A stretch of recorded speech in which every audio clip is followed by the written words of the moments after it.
બિલકુલ છેલ્લા લગભગ અઢી વર્ષથી 3 વર્ષથી સૌ પ્રથમ સંપર્કમાં તો અમારા છે ને વિરેન્દ્રભાઈ હતા અમારે.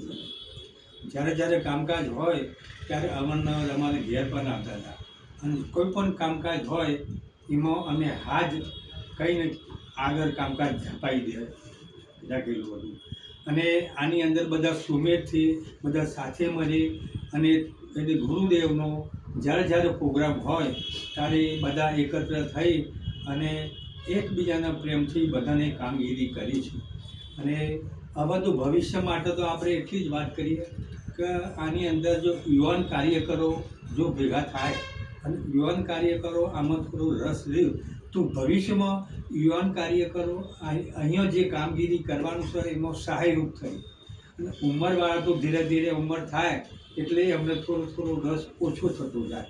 પરંતુ કામ કરે એમને આત્મામાં તો એવું હોય છે કે કામ કરીએ પણ છે ને કુદરત એમને શું અશક્તિ હોય પછી શારીરિક બીજી મુશ્કેલી હોય એના કારણે કરી શકે નહીં.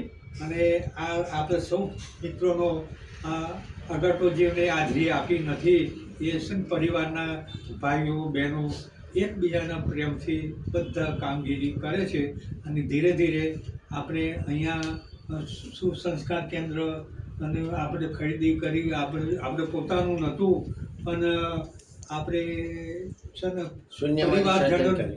પરિવારજનોના ભાઈના ઘેર છે ને મિટિંગો રાખી અને ગાયત્રીનું કામકાજ કરતા હતા. હવે આપણે અહીંયા સ્થાન થયું એટલે આપણે જ્યાં રોજ મિટિંગ હોય આપણે સ્વાધ્યાય હોય એ બધું આપણે અહીંયા કરીએ છીએ.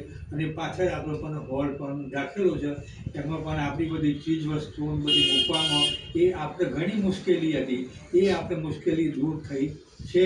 અને આ બધું સાથ સહકાર હોય છે ને વિરેન્દ્રભાઈ કામ કર્યો પણ આપણે સૌ મિત્રોનો સાથ અને સહકાર હોય તો કામની અંદર આગેકૂચ થઈ શકે. અને સૌ મિત્રો સાથ સહકાર આપશો અને ગુરુદેવનું કામ કરશો તે વિશે જય